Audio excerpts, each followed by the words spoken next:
بسم اللہ الرحمن الرحیم الحمدللہ رب العالمین والصلاة والسلام علی سید الانبیاء والمرسلین اما بعد فاعوذ باللہ من الشیطان الرجیم بسم اللہ الرحمن الرحیم الصلاة والسلام علیکہ یا سیدی یا رسول اللہ وعلی آلکہ واصحابکہ یا سیدی یا حبیب اللہ الصلاة والسلام علیکہ یا سیدی یا نبی اللہ وعلی آلکہ واصحابکہ یا سیدی یا نور اللہ۔ نبی کریم رؤوف رحیم تاجدار مدینہ صلی اللہ تعالی علیہ وسلم کی ذات مقدسہ پر درود و سلام پڑھنے کے بے شمار فضائل و برکات ہیں۔ نبی پاک صلی اللہ تعالی علیہ وسلم نے ارشاد فرمایا کہ تم میں سے بروز قیامت میرے قریب وہ انسان ہوگا جس نے دنیا کے اندر مجھ پر بکثرت درود شریف پڑھے ہوں گے۔ اللہ رب العزت ہمیں کثرت سے نبی پاک صلی اللہ تعالی علیہ وسلم کی ذات مقدسہ پر درود و سلام پڑھنے کی توفیق عطا فرمائے۔ ناظرین محترم،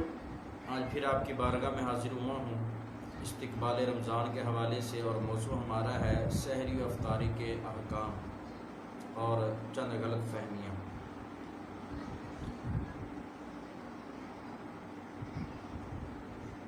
سب سے پہلے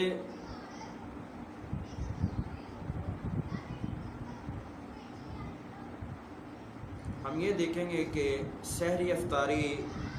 اس کا روزے میں کیا حکم ہے، کیا اس کے احکام ہیں، اس حوالے سے انشاءاللہ آج کی گفتگو ہوگی۔ سحری اور افطاری کیا ہے؟ جب اللہ رب العزت نے ماہ رمضان بندوں کو عطا فرمایا تو اس کے ساتھ ساتھ بے شمار نعمتوں کا بھی ذکر کیا، بے شمار بلائیاں بھی عطا فرمائی۔ اللہ رب العزت نے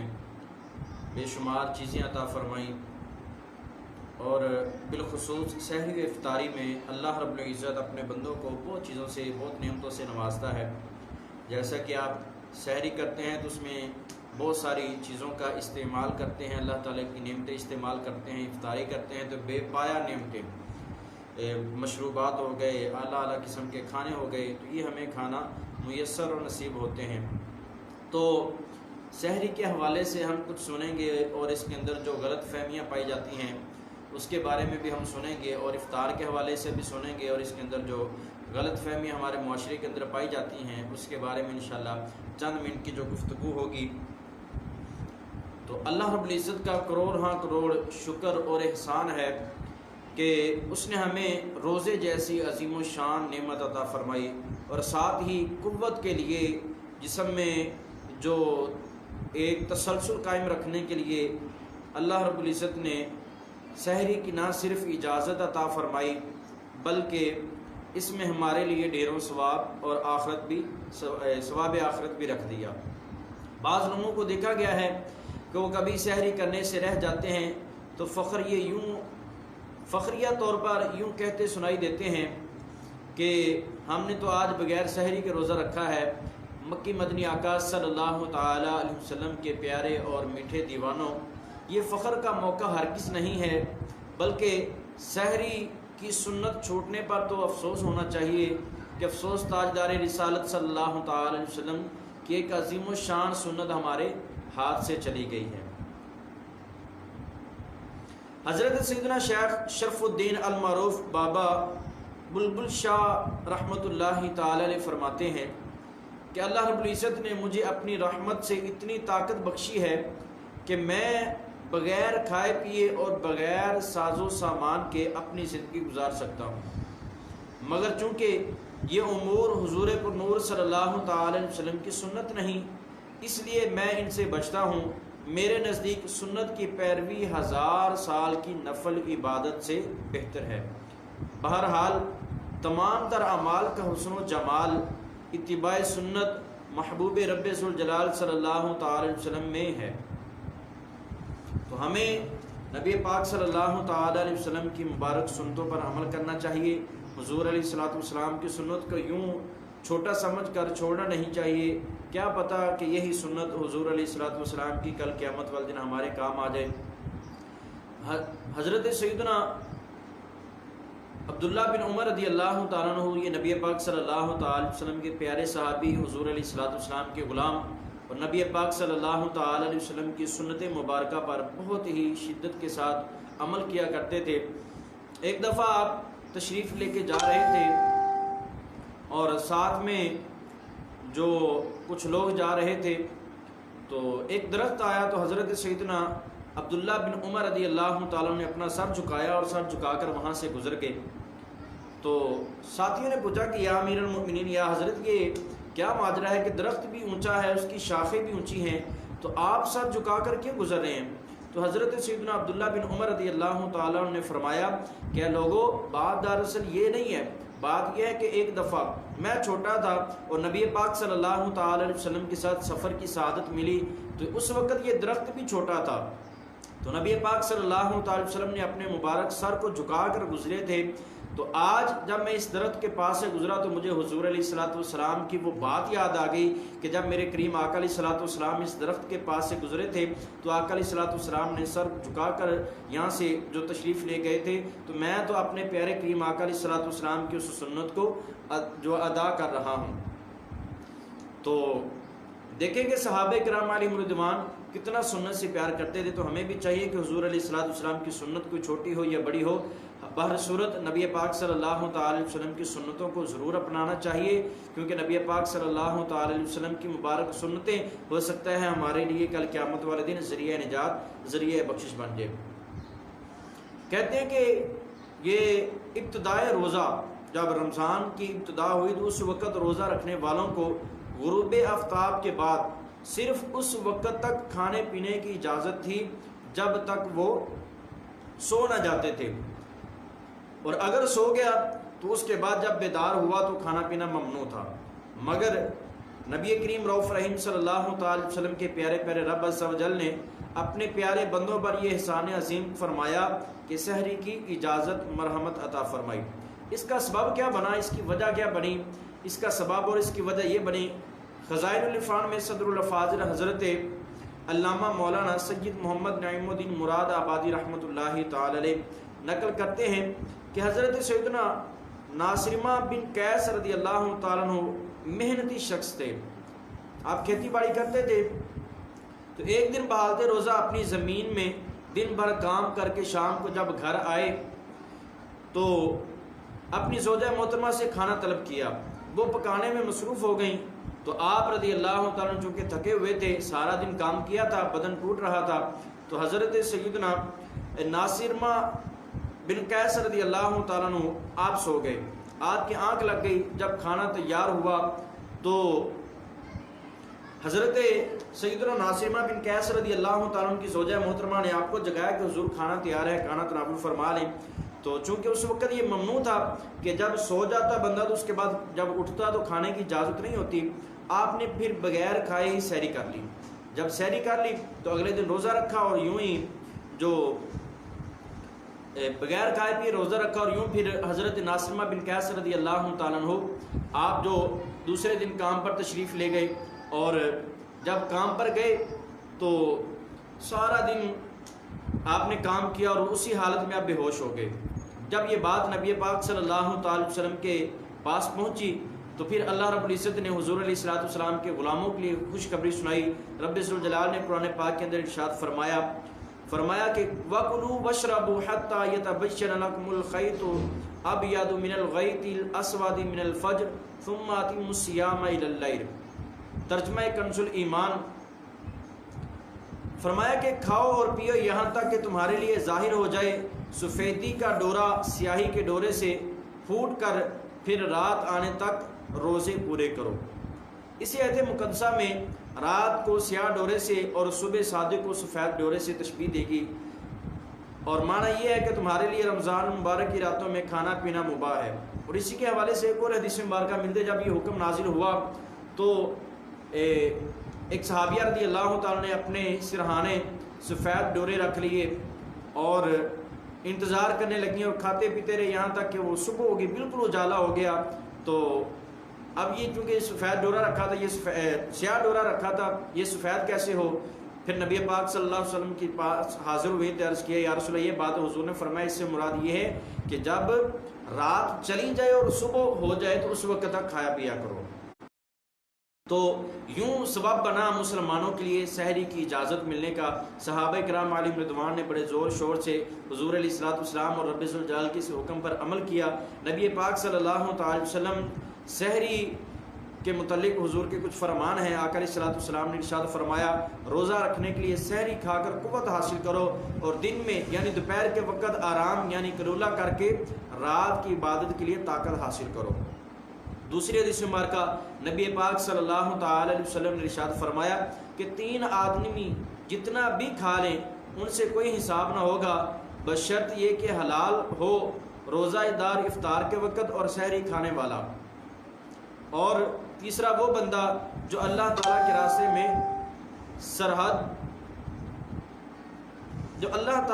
میں سرحد اسلام کی حفاظت کرے، یعنی 3 بندے ایسے ہیں جو کھائیں پیئیں تو ان کے کھانے کا کوئی حساب نہ ہوگا بشرط یہ ہے کہ کھانا حلال ہو۔ پہلا وہ کہ جس نے روزہ دار اپنے افطاری کے لیے سامان اکٹھا کیا، اللہ کی نعمتیں کی، تو وہ جو کھائے گا اس کا حساب نہیں ہوگا۔ دوسرا وہ کہ جو سحری کھانے والا ہے، سحری کے وقت جو بھی کھائے گا اس سے اللہ رب العزت جو حساب نہیں لے گا۔ تیسرا وہ بندہ کہ جس نے اسلام کی سرحدوں کی حفاظت کے لیے وہاں پر جو نعمتیں کھائے گا اللہ تعالیٰ اس سے حساب نہیں لے گا۔ تو دیکھیں عام زندگی میں جب ہم کھاتے پیتے ہیں تو ہر چیز کا اللہ رب العزت حساب لے گا، پانی پئیں گے تو اس کا بھی حساب ہوگا، کپڑے پہنے کے جو بھی چیز استعمال کریں گے اس کا حساب ہوگا۔ لیکن یہ 3 کھانے ایسے ہیں جن کا اللہ رب العزت جتنا مرضی آپ کھا لیں تو اس کا حساب نہیں ہوگا بشرط یہ حلال ہو۔ بعض لوگ کہتے ہیں کہ جی جب تک سحری نہ کریں روزہ نہ ہوگا، شرط قرار دیا کہ سحری جو شرط ہے، جبکہ ایسا نہیں ہے۔ روزے کے لیے سحری شرط نہیں، سحری کے بغیر بھی روزہ ہو سکتا ہے، مگر جان بوجھ کر سحری نہ کرنا یہ مناسب نہیں ہے، کیونکہ جان بوجھ کر سحری نہ کرنا یہ ایک عظیم و شان سنت سے محرومی ہے۔ اور جو مسلمان ہے جو حضور کا دیوانہ ہے وہ حضور علیہ الصلوۃ والسلام کی ابھی سنت کو نہیں چھوڑتا۔ ہاں اگر کسی نے رات کو پیٹ بھر کھا لیا ہو اور صبح سحری کھانے کی تمنا نہ ہو تو وہ کیا کرے؟ تو اس کے لیے علماء کرام نے یہ فرمایا کہ وہ کم از کم 1 آدھی کھجور 1-2 کھجوریں کھا کر حضور علیہ الصلوۃ والسلام کی سنت کو ضرور زندہ کرے۔ حضرت سیدنا انس بن مالک رضی اللہ تعالیٰ عنہ فرماتے ہیں کہ تاجدار مدینہ قرار قلب و سینہ صلی اللہ تعالی علیہ وسلم نے سحری کے وقت مجھ سے فرمایا کہ میرا روزہ رکھنے کا ارادہ ہے، مجھے کچھ کھلاؤ۔ تو میں نے حضور کی بارگاہ میں کچھ کھجوریں اور ایک برتن میں پانی پیش کیا، یعنی حضور علیہ الصلوۃ والسلام نے کھجوروں اور پانی سے حضور علیہ الصلوۃ والسلام نے روزہ رکھا۔ حنفیوں کے بہت بڑے عالم دین حضرت سیدنا مولانا علی قاری رحمۃ اللہ تعالی فرماتے ہیں کہ بعض کے نزدیک سحری کا وقت آدھی رات سے شروع ہو جاتا ہے، سحری میں تاخیر افضل ہے، یعنی جتنا اس کو تاخیر کیا جائے اتنا ہی افضل ہے۔ جیسا کہ حضرت سیدنا یعلا بن مرہ رضی اللہ عنہ سے روایت ہے کہ پیارے سرکار صلی اللہ تعالی علیہ وسلم نے فرمایا کہ 3 چیزوں کو اللہ تعالیٰ محبوب رکھتا ہے۔ ایک وہ کہ جو افطار میں جلدی کرے، دوسرا وہ جو سحری میں تاخیر کرے، تیسرا وہ جو نماز کے قیام میں ہاتھ پر ہاتھ رکھے۔ یہ حضور علیہ الصلوۃ والسلام ان چیزوں کو فرمایا کہ اللہ رب العزت ان چیزوں کو پسند فرماتا ہے۔ اب اس میں یہ بھی نہ ہو کہ جناب والا سحری میں تاخیر کرتے کرتے وہ سورج ہی نکل آئے اور افطاری میں جلدی کرتے کرتے عصر سے کے بعد فوراً ہی افطار کر لیا جائے، نہیں ایسا نہیں ہے، بلکہ اس کے کچھ وقت متعین ہے۔ اب سحری میں تاخیر سے کون سا وقت مراد ہے؟ تو سحری میں تاخیر کرنا مستحب ہے، مگر اتنی تاخیر بھی نہ کی جائے کہ صبح صادق کا شبہ ہونے لگے، یہاں تک کہ ذہن میں یہ سوال پیدا ہوتا ہے کہ تاخیر سے مراد کون سا وقت ہے۔ تو مفسر شہید حکیم الامت حضرت سیدنا مفتی احمد یار خان رحمۃ اللہ تعالی علیہ تفسیر نعیمی میں فرماتے ہیں اس سے مراد رات کا 6واں حصہ ہے۔ پھر سوال ذہن میں یہ ابھرا کہ رات کا 6واں حصہ کیسے معلوم ہوگا، کہ 6واں حصہ کون سا ہے؟ تو اس کے جواب یہ ہے کہ غروب آفتاب سے لے کر صبح صادق تک رات کہلاتی ہے۔ مثلا کسی دن 7 بجے شام کو سورج غروب ہوا اور پھر 4 بجے صبح صادق ہوئی، تو اسی طرح غروب آفتاب سے لے کر صبح صادق تک جو 9 گھنٹے کا وقفہ گزرا وہ رات کہلایا۔ اب رات کے ان 9 گھنٹوں کے برابر 6 حصے ہوں گے اور ہر حصہ 1.5 گھنٹے کا ہوگا۔ اب ہر رات کے آخری 1.5 گھنٹے کے دوران صبح صادق سے پہلے سحری کرنا اور اس میں تاخیر کرنا یہ کہلائے گا، یعنی آخری جو 1.5 گھنٹہ ہوگا اس میں سحری ہوگی۔ سحری و افطار کا وقت روزانہ بدلتا رہتا ہے، بیان کیے ہوئے طریقے کے مطابق جب چاہیں رات کا چھٹا حصہ نکال سکتے ہیں۔ اگر رات سحری کر لی اور روزے کی نیت بھی کر لی تب بھی بقیہ رات کے دوران کھا پی سکتے ہیں، نئی نیت کی حاجت نہیں ہے۔ اب بعض لوگوں کا یہ ذہن ہے کہ جناب والا سحری کا اختتامی وقت کیا ہونا چاہیے؟ سحری کے اختتامی وقت یہی ہونا چاہیے کہ جب اس کا وقت ختم ہو۔ ہمارے ہاں یہ بہت زیادہ غلط فہمی مشہور ہے کہ جب تک اذانیں ہوتی رہیں گی جناب والا ہم کھا پی سکتے ہیں، یا جب اذان شروع ہوگی محلے کی مسجد کی تو اس وقت ہم کھائیں گے، اس وقت ہمارا کھانا پینا ہوگا اور اس سے پہلے ہم کھا سکتے ہیں۔ تو سراسر یہ غلط ہے۔ جو اذان فجر ہوتی ہے دیکھا جائے یہ نماز فجر کے لیے ہے، نہ کہ سحری کے اختتام کے لیے۔ جو اذان فجر ہے یہ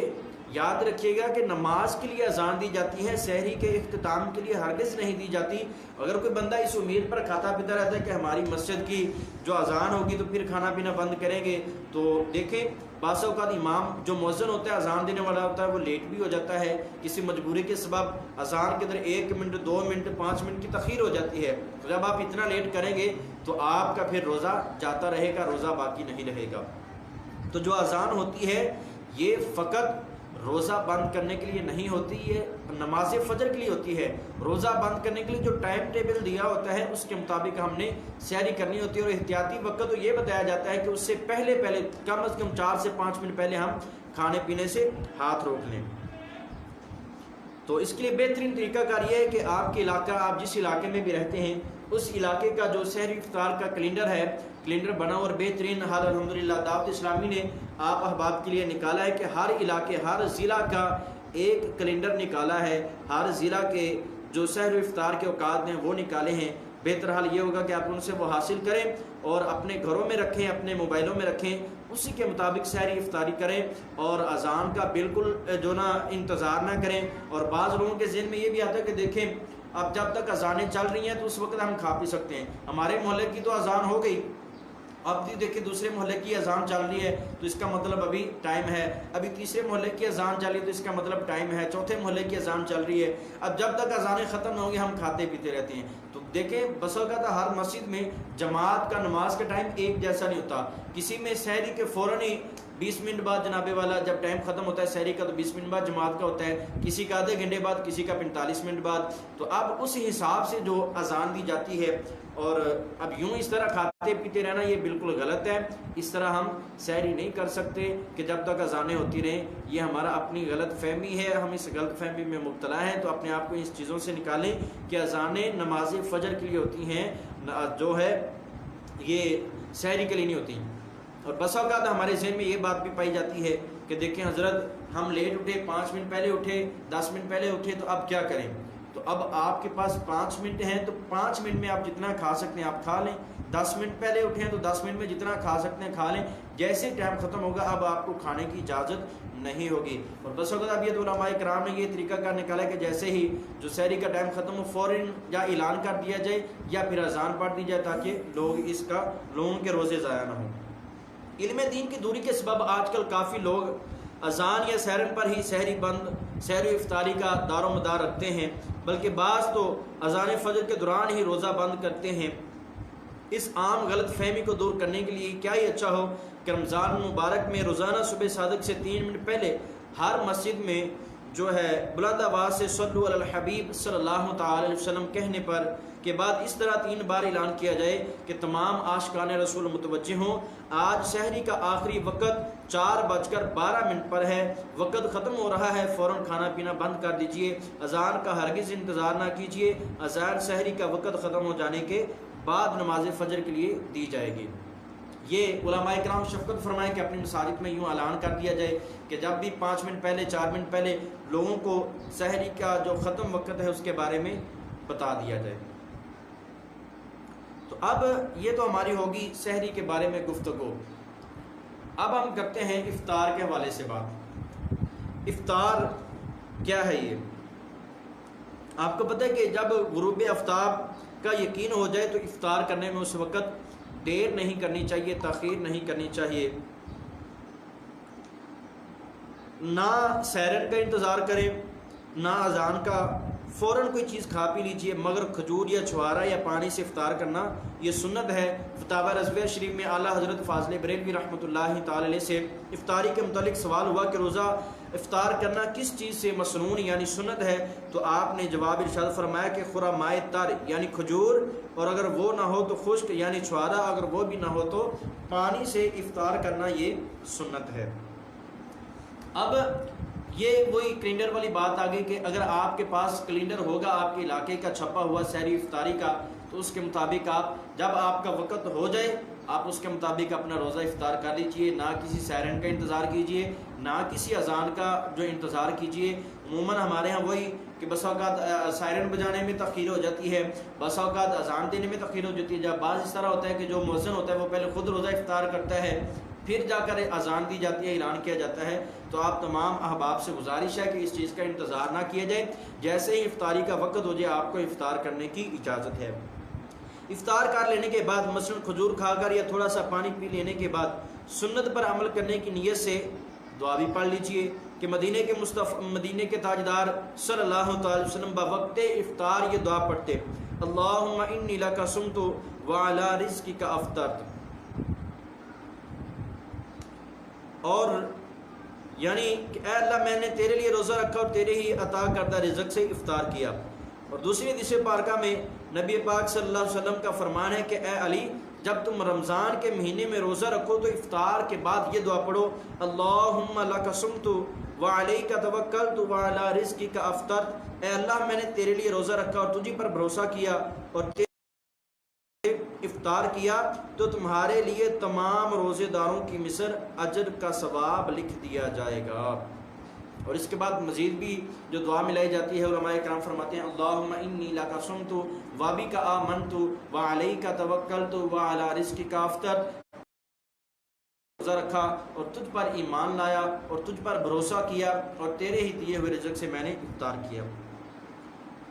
اس کے بعد ہو سکے تو مزید دعائیں بھی کر سکتے ہیں، اور بعض یہ دعا پہلے پڑھتے ہیں اور بعض بعد میں پڑھتے ہیں، تو اس میں کوئی حرج نہیں، چاہے آپ دعا پہلے پڑھ لیں چاہے بعد میں، اگر بعد میں پڑھیں گے تو نبی پاک صلی اللہ علیہ وسلم کی سنت پر عمل ہو جائے گا۔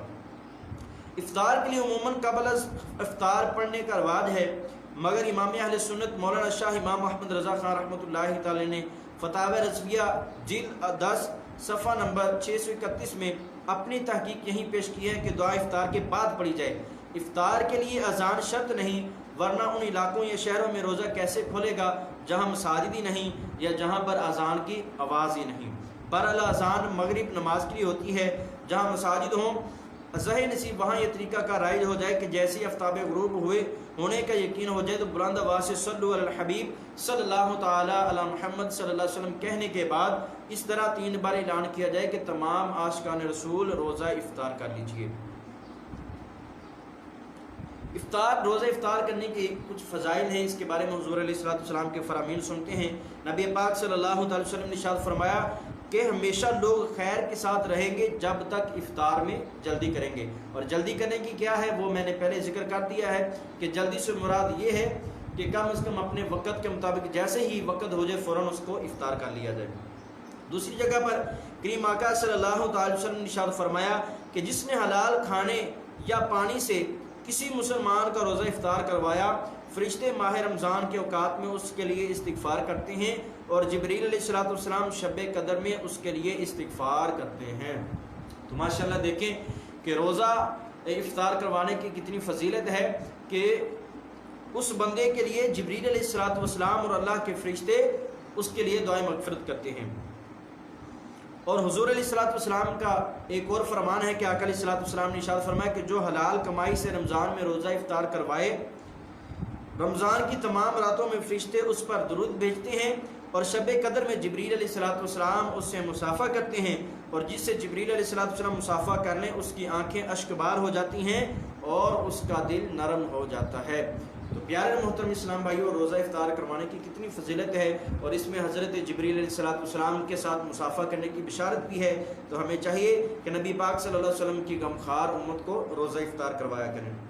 ایک اور جگہ پر نبی پاک صلی اللہ تعالی وسلم نے ارشاد فرمایا کہ جو روزہ دار کو پانی پلائے گا اللہ تعالیٰ اسے میرے حوض سے پلائے گا، جنت میں داخل ہونے تک پیاسا نہ ہوگا۔ اسی طرح نبی کریم رؤوف رحیم صلی اللہ تعالی وسلم نے ارشاد فرمایا کہ جب تم میں کوئی روزہ افطار کرے تو کھجور یا چھوارے سے افطار کرے کہ وہ برکت ہے، اور اگر نہ ملے تو پانی سے کر لے کہ وہ پاک کرنے والا ہے۔ تو ہمیں چاہیے کہ نبی پاک صلی اللہ تعالی وسلم کی حدیث مبارکہ پر عمل کرتے ہوئے لوگوں کو زیادہ سے زیادہ روزہ افطار کروائیں۔ حضرت سیدنا انس رضی اللہ تعالیٰ عنہ سے روایت ہے کہ اللہ عز و جل کے پیارے حبیب صلی اللہ تعالی وسلم نے فرمایا کہ نماز سے پہلے تر کھجوروں سے روزہ افطار فرمایا کرو، تر کھجوریں نہ ہوں تو چند خشک کھجوریں یعنی چھواروں سے، اور یہ بھی نہ ہوں تو پانی سے روزہ افطار کیا کرو۔ تو میٹھے میٹھے اسلام بھائیو، حدیث مبارکہ میں سحری اور افطار میں کھجور کے استعمال کی ترغیب موجود ہے، تو ہمیں بے شک ضرور کھجور کا استعمال کرنا چاہیے۔ اور کھجور کی فضیلت کے بارے میں تو حضور علیہ الصلوۃ والسلام کا فرمان علی شان ہے کہ نبی پاک صلی اللہ تعالی علیہ وسلم نے ارشاد فرمایا، عالیہ یعنی مدینہ منورہ زادہ اللہ شرفا و تعظیما میں مسجد قباء شریف کی جانب ایک جگہ کا نام ہے کہ عجوا کھجور کی سب سے عظیم کھجور کا نام ہے کہ اس میں ہر بیماری سے شفا ہے۔ عجوا کھجور کے اندر ہر بیماری کے لیے شفا ہے، اور جو بندہ اس کو کھائے گا اس سے بیماریاں دور ہوں گی۔ اور ایک روایت کے مطابق کہ 7 روز تک روزانہ 7 عجوا کھجور کھانے سے جزام یعنی کوڑ میں نفع ہوتا ہے، یعنی اس میں کمی آتی ہے، اللہ تعالیٰ اس سے صحت عطا فرماتا ہے۔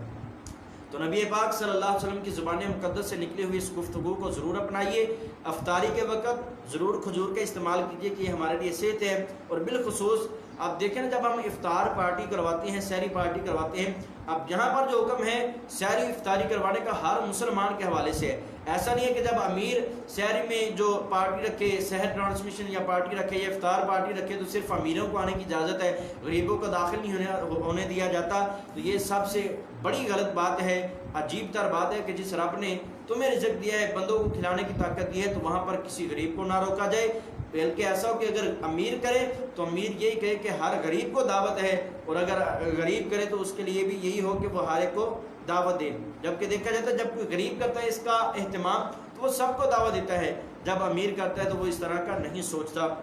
تو ہمیں چاہیے کہ ہم اللہ رب العزت کے پیارے حبیب صلی اللہ علیہ وسلم کے سنت مبارکہ پر عمل کرتے ہوئے سحری و افطاری کے احکامات ضرور پڑھیں، ان پر عمل کریں، اور سحری افطاری میں جو غلط فہمیاں ہیں اذان کے بارے میں اس پر بھی غور فکر کریں، اور اپنے روزوں کو ضائع ہونے سے بچائیں۔ بہت ساری عوام ایسی ہے جو اس غلط فہمی کے اندر رہ کر اپنے روزوں کو برباد کر دیتی ہے، اپنے روزوں کا نقصان کر بیٹھتے ہیں، اپنے روزوں کے بارے میں بہت زیادہ